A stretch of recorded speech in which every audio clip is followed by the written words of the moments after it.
ఓం శాంతి.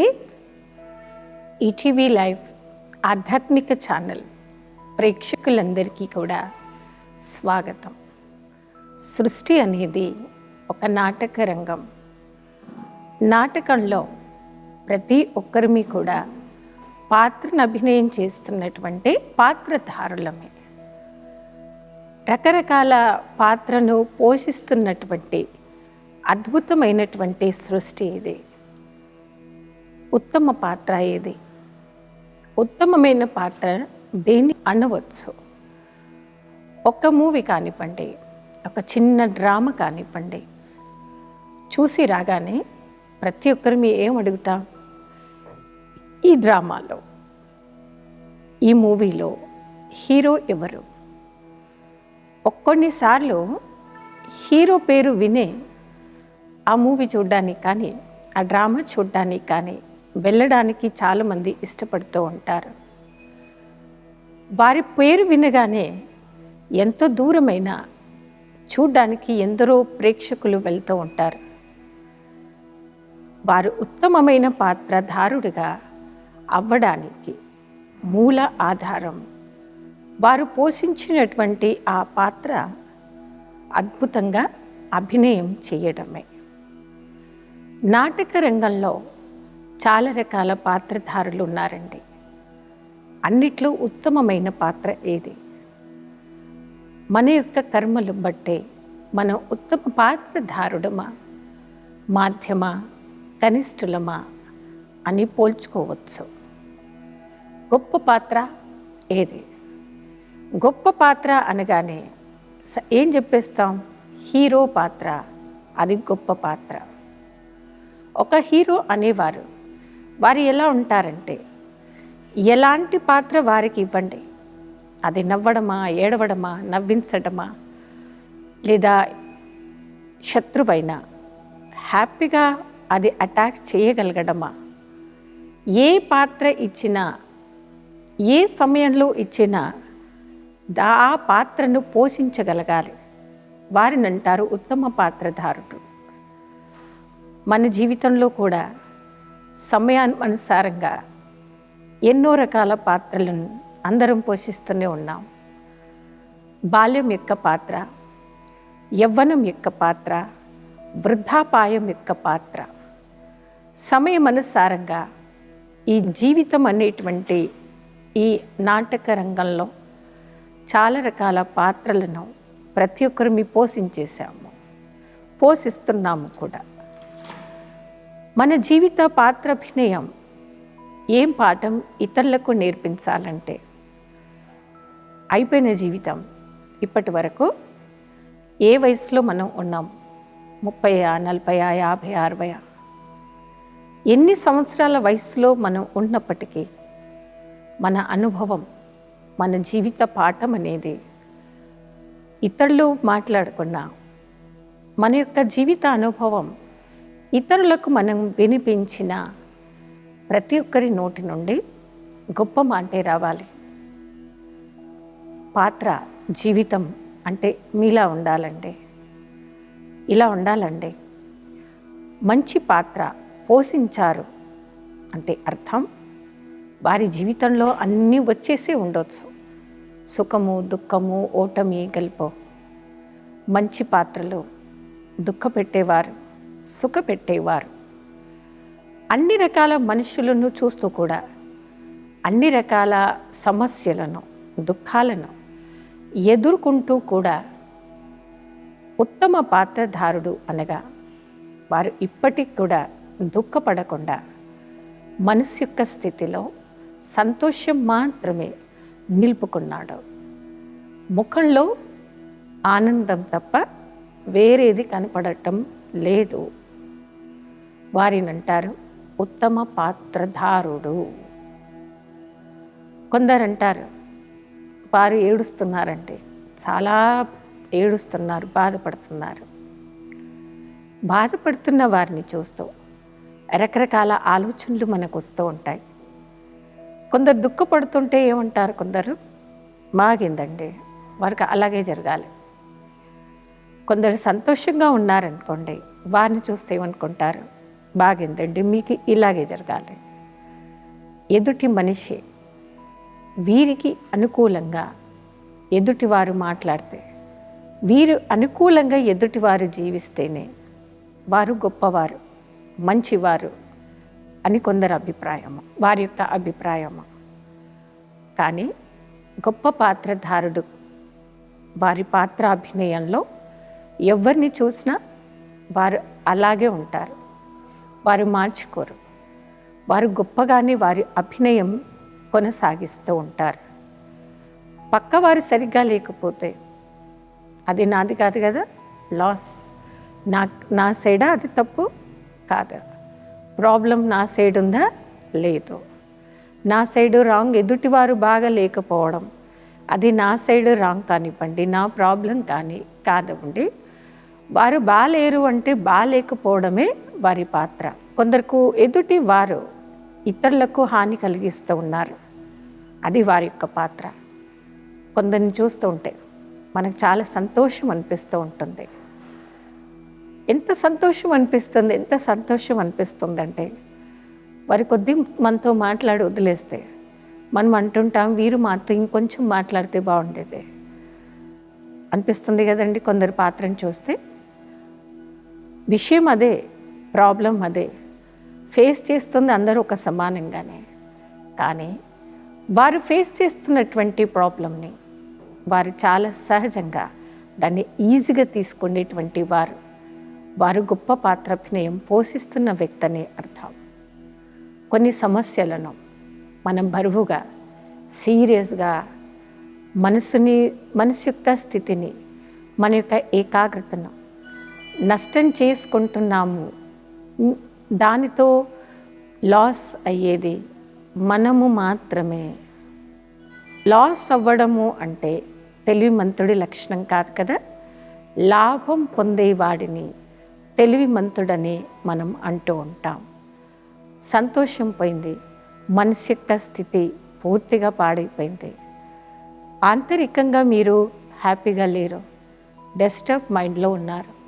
ఎందుకు మీరు ఇంత డిస్టర్బ్ మైండ్గా ఉన్నారు అంటే, తక్కువ కొందరు చెప్తూ ఉంటారు, ఫలానా వ్యక్తులు వారు కొంచెం కూడా మంచివారు కాదు, ఫలానా వ్యక్తి మంచివారు కాదు, అందుకని వారి గురించి ఎక్కువగా అతిగా నేను ఆలోచిస్తున్నందుకే నా మనసు యొక్క స్థితి పాడైంది.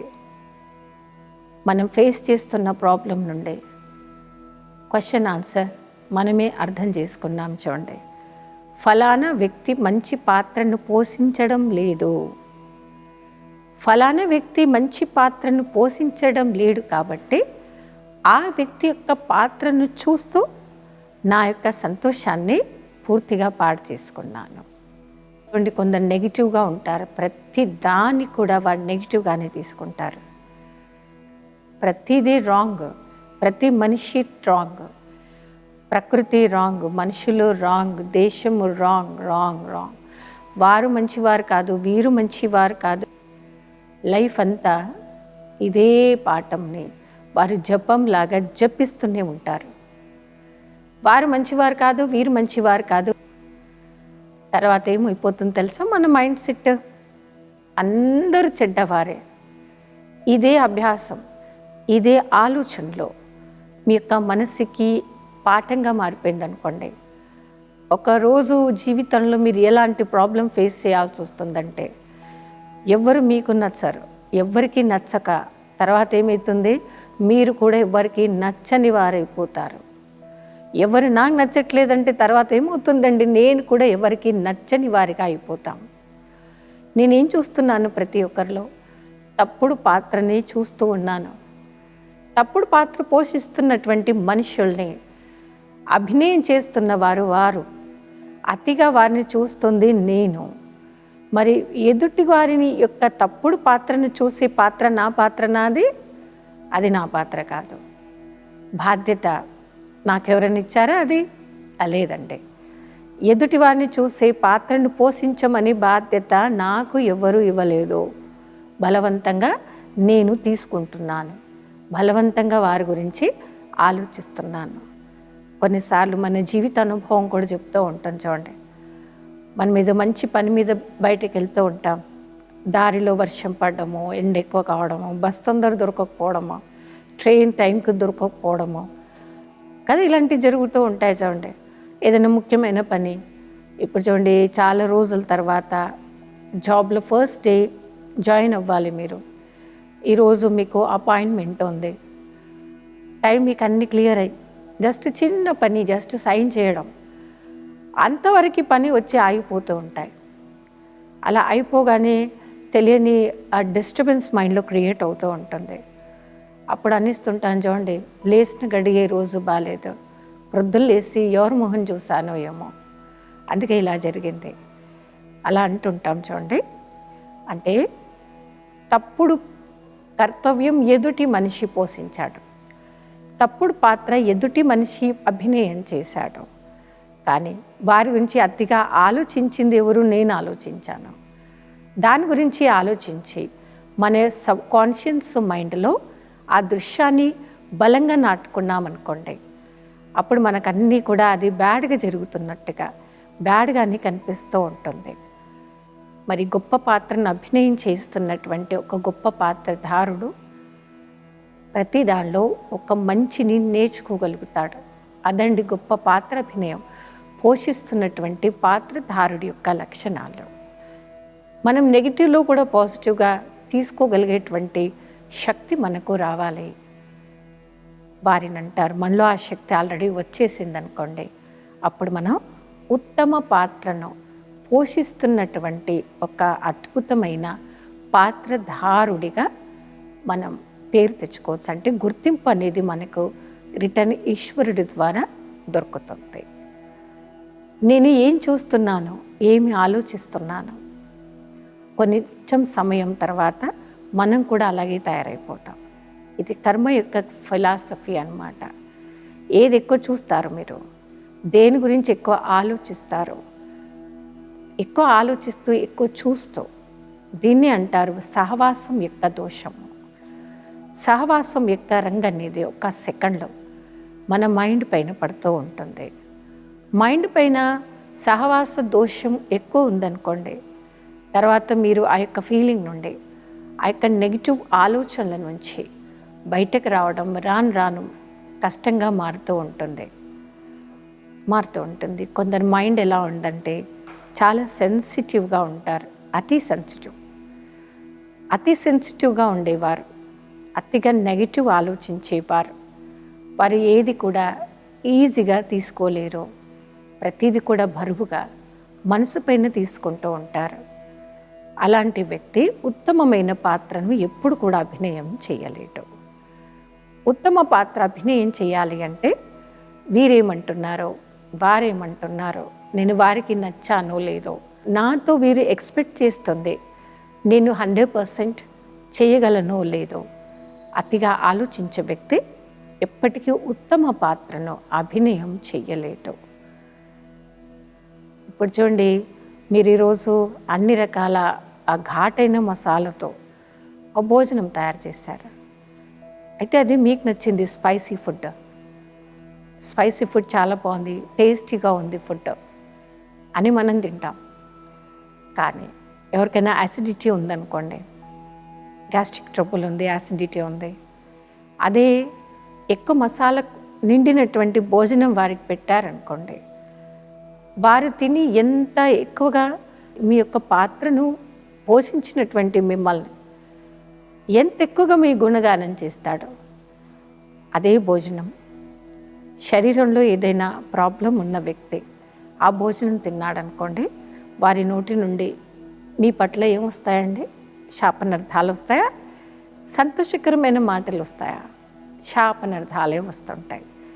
ఎందుకంటే అది ఏమైపోయింది, కడుపులో వెళ్ళాక అదొక పాయిజన్ అయిపోయింది. పాయిజన్లో అయిపోయి అది మండుతూ ఉంది. దీంతో ఏం అర్థమవుతుందంటే, ఉత్తమ పాత్రధారి అవ్వాలి అంటే ఎలాంటి వారైనా కానివ్వండి, అది వారి పాత్ర అంతే. ఆ వ్యక్తి పాత్ర ఏడ్చే పాత్ర, ఈ వ్యక్తి పాత్ర సంతోషంగా ఉండే పాత్ర. వారిని చూస్తూ నేను నా యొక్క పాత్రను నేనేం చేయాలో దాన్ని నేను పాడు చేసుకోవద్దు. అనే గొప్ప ఆలోచనలతో ఉండేటువంటి వ్యక్తే ఉత్తమ పాత్రను పోషించగలుగుతూ ఉంటాడు. సృష్టి యొక్క రచయిత పరమాత్ముడు రచించినటువంటి ఈ యొక్క అద్భుతమైనటువంటి ఈ నాటక రంగంలో ఎంతో గొప్ప పాత్రధారులను ప్రతినిత్యం మనమందరం చూస్తూ ఉన్నాము.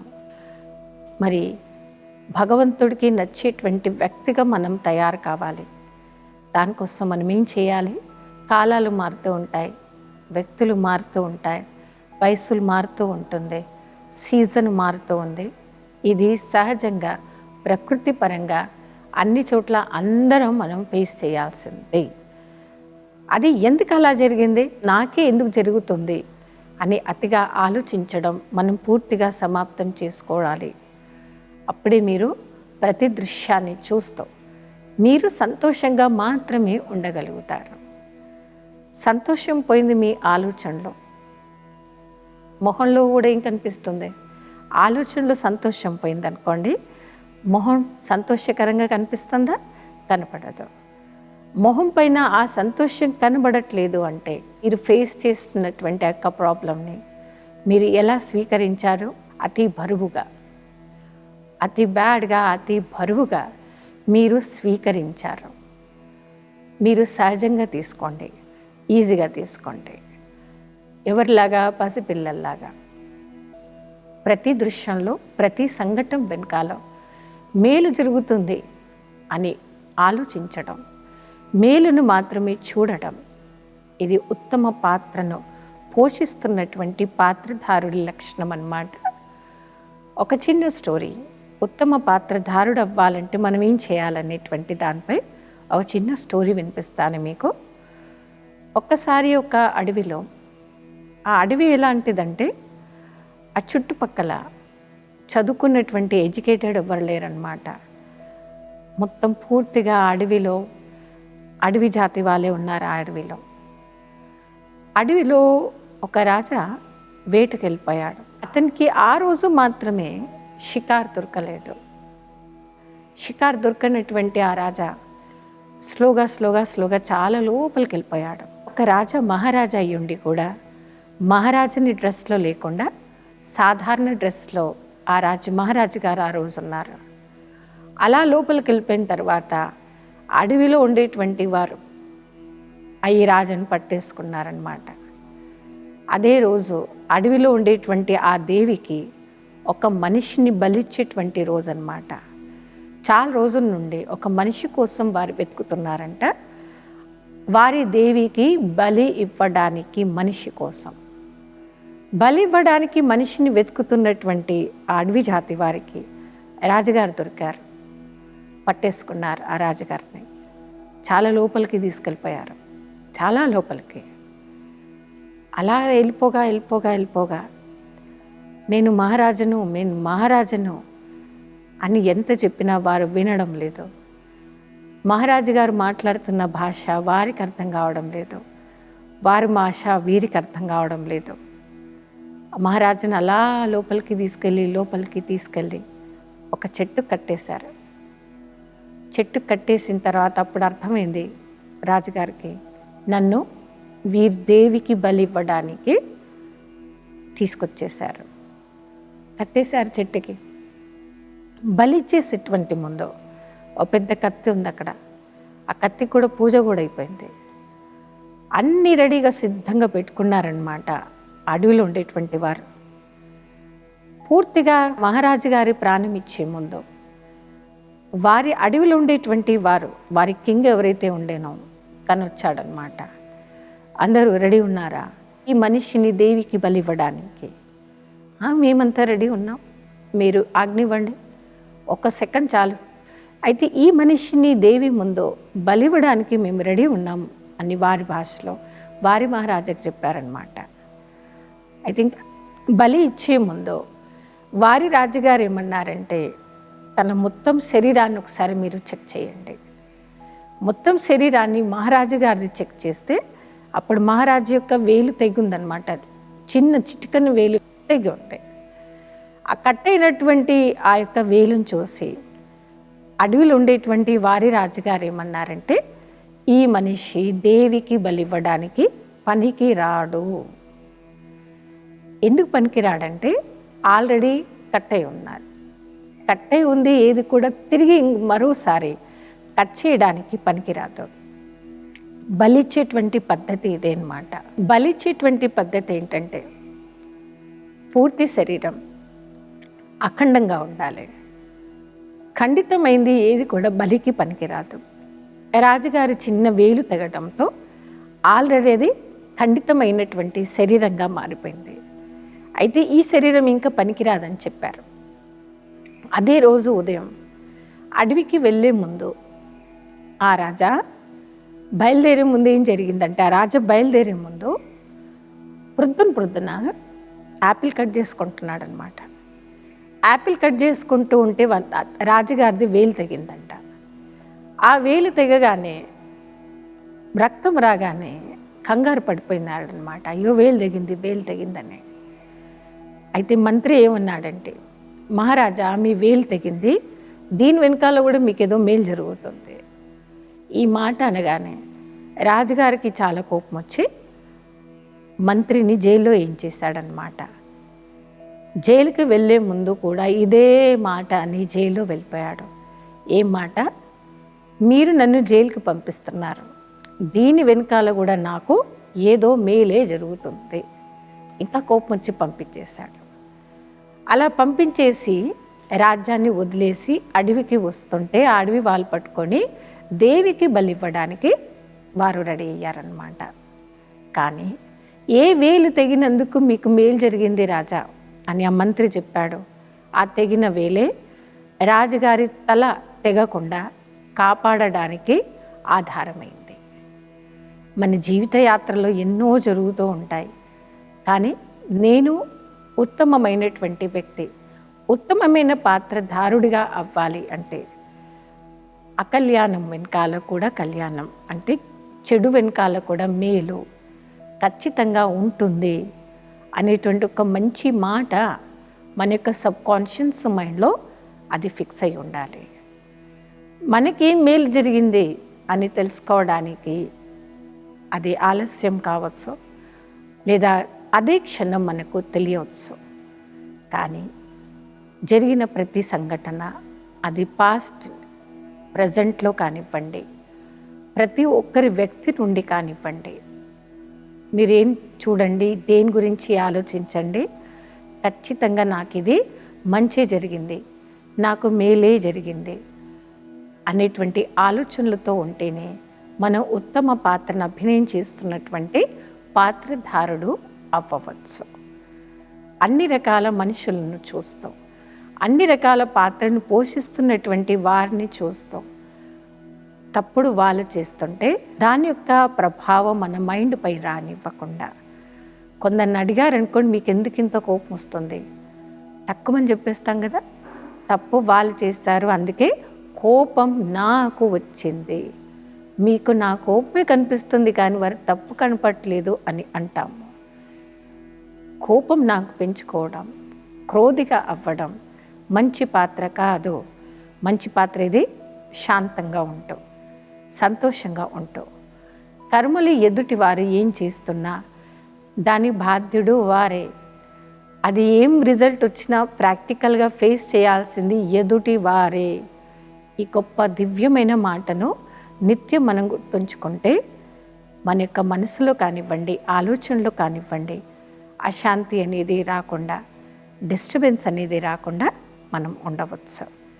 కాబట్టి ఇప్పటి నుండి ఎవరు ఎలాంటి వ్యక్తి కానివ్వండి, ఎలాంటి శత్రు కానివ్వండి, మిత్రువు కానివ్వండి, ప్రతి ఒక్కరూ కూడా ఎవరి పాత్రను వారు పోషిస్తున్నారు. వారి పాత్రకు వారు మాత్రమే బాధ్యులు. ఎదుటి వారిని చూస్తూ ఆవేశంలో రాకుండా, క్రోధంలో రాకుండా, నెగిటివ్ ఆలోచించకుండా, వారు కూడా భగవంతుని యొక్క సంతానమే అనే ఆలోచనలతో ఉండాలి అనేది ఈరోజు గొప్ప పాత్ర అభినయం చేసేటువంటి పాత్రుడి గురించి తెలుసుకున్నాం. రాబోయే ఎపిసోడ్లో ఆధ్యాత్మిక పరంగా ప్రతి దానిలో మనం ఎలా లాభం పొందాలి అనే గొప్ప అంశం గురించి చర్చించుకుందాం. అప్పటి వరకు ఓం శాంతి.